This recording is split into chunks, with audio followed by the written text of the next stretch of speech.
Hello, hello, hello. How are you today? Ah, I'm full of nerves about making this video today.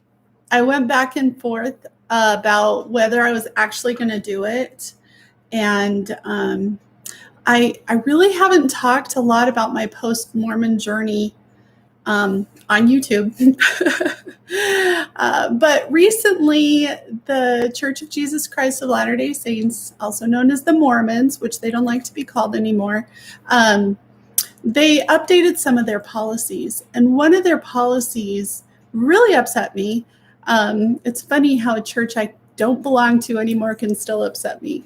But it was talking about how energy work is bad. I guess I should have pulled it up so that I could read it to you. Maybe I'll post it in the description. But after I read that, I was thinking about how leaving the church, I actually started a new spiritual journey. And in this spiritual journey, it helped me to understand why priesthood blessings work. And so I want to explain that to the world, or anyone that's interested, or anyone who watches this video. So let's go. So first, in case you're not Mormon or post-Mormon or surrounded by Mormons, I'm going to explain what a priesthood blessing is. So the leader, the founder of the Mormon Church, Joseph Smith, he I'm going to try not to tell too much of the story, but he got different levels of the priesthood by different resurrected beings coming down to earth and laying their hands on his head and bestowing it on them. That is what I believed for a lot of my life, and that is what most practicing Mormons still believe today. So for the priesthood blessings, that is where men who hold the Melchizedek priesthood can lay their hands on someone's head and heal them or give them guidance that is supposed to come directly from Heavenly Father. So they're supposed to be channeling Heavenly Father and giving that blessing. And when I was a faithful practicing Mormon, that was one of my favorite parts of the religion. I loved asking my father for blessings. Whenever I would get sick, I would ask my husband or home teachers or somebody for blessings. Home teachers are men that are assigned to visit your family once a month and see if you need anything. And as a child, I actually, so this is my belief. You don't have to believe it if you don't want to, but I was cured of rheumatic fever. Looking back on it now, it is possible it was an early manifestation of sarcoidosis. I don't know. I'm not a doctor. I don't totally understand how rheumatic fever works. I just know that I went to the doctor with my mother when I was 6 years old, and he diagnosed me with rheumatic fever. I was very, very sick. My parents were worried I was going to die. My grandparents were worried I was going to die. Everybody brought me gifts. And one day I told my mom, I said, "Hey, Mom, if the missionaries come and give me a blessing." Now, in case you don't know what missionaries are, the church sends young adults out all over the world to try to convert people. And so these were two young men between the ages of 19 and 21. And I said, if they come and give me a blessing, I will be healed. And so my mom said, okay. My dad called the missionaries. The missionaries came. They gave me a blessing. And I'm not sure how long it took, but I was healed. And when my mom took me back for the follow-up appointment, the doctor's response was first shock. And then he said, well, that's ridiculous. The blood test must have been wrong. I must have misdiagnosed her, but I'm happy she's well. Yay. So my belief is that I did in fact have rheumatic fever and I was healed. Now, how on earth is that possible? If I don't believe that Peter, James, and John actually came down from heaven and laid their hands on Joseph Smith's head and gave him the Melchizedek priesthood. Well, let me tell you. So I have since taken Reiki training. There are 3 different levels of Reiki. You have Reiki 1, Reiki 2. Reiki 1 is where you just practice on yourself. Reiki 2 is where you can practice on other people. And then Reiki Master is where you can actually teach other people Reiki. In Reiki training, you get attuned to something called the Reiki ray. All this really is an energetic frequency. And if you've gone and taken college level physics, you know that things being solid is kind of an illusion. Everything on the planet is made up of energy. So like the chair you're sitting in, the reason that it appears solid to us and is able to support our body weight is because the little atoms are moving back and forth in the space so quickly that we can't perceive it. Okay, that sounds a little nuts, but I honestly learned that in college. I didn't just make this up, guys. And so energy is all around us, and they have actually scientifically proven that the energy given off by the human heart extends in a radius around us. I can't remember how big. It's like 6 or 8 feet. And so I know that energy affects us, right? And by learning Reiki, I learned that even more. So what the Reiki ray is a certain energetic frequency that helps people to heal. It helps bring people into balance.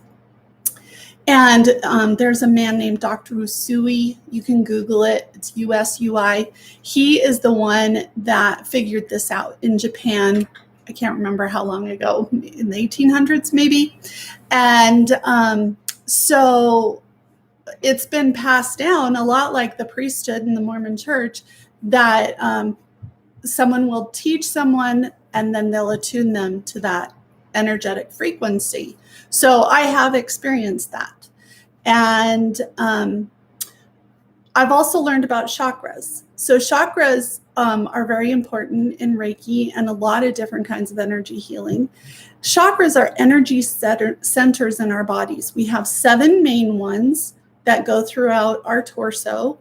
The one on the top is called your crown chakra, and it is believed that that is to connect you to a higher power or a divine source. Now, this part I don't think is scientifically proven, so you get to decide if you're going to believe it or not. Then there are other chakras in the body, and we have chakras in the palms of our hands. And I don't know about you, but when I was a little kid, we used to have fun playing games where you would rub your hands together and then draw a circle or something and pretend you're pulling a string, and you get this really interesting sensation in the middle of your hands. The reason that we can do things like that is because of the chakras in the palms of our hands. I mean, try to quit giving you excuses and disclaimers, but I'm just say it again. You can believe this if you want to. You don't have to. I do believe it because I've sensed it and I feel it. And that is part of how a Reiki practitioner uses Reiki. So when you're using Reiki, you have a positive intention, right? And then you put your hands in a place to transmit the energy, usually to a person's chakra. And so the energy is coming directly from the chakra in the palms of your hand into the person that you're practicing on, into their chakra, right? So with a priesthood blessing, you have these men, which they truly believe in what they're doing most of the time, and they truly have a positive intention most of the time. I mean, I can't speak for all of them. I can just speak for the men in my life. The men I know that have given priesthood blessings, they really did have an intention of the greatest good. I know that, they intend to heal and make people feel better. So they're taking their hands and they're placing them on top of a person's crown chakra. And then they're having a positive mindset and a positive intention. The person giving the blessing believes. The person receiving the blessing believes. Everyone's thinking positive, everyone's believing, And that is what makes miracles happen. They're bringing it into energetic balance. And so even if this person has not been attuned to Reiki, I believe that everybody has chakras, and everybody has the power of belief, and everybody has the power of positive intention. And so my personal belief is that anyone has the power to give a blessing. And I think that's a really, really, really beautiful thing. It's a lot like prayer, you know? So you're sending this beautiful positive intention out into the universe. And, you know, there's no guarantee it's going to work. But sometimes it does. And hey, maybe it's just coincidence. But maybe that energetic frequency of the positive thought going out in the universe really is making a difference. There's another guy, dang it, I can't remember his name, but he did a scientific study. So this was scientifically proven that if you say positive words to molecules of water and then take pictures of them, their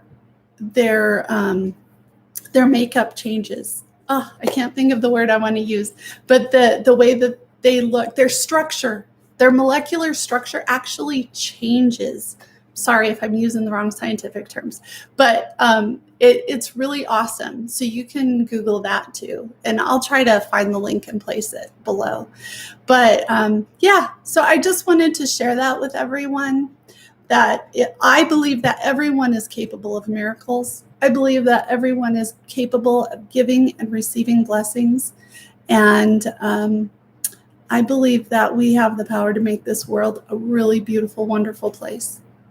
And I will leave you with that, and you can go think about it and decide if you believe it or if you think I'm full of crap. All right. I hope you all have a beautiful day. Love you. Bye.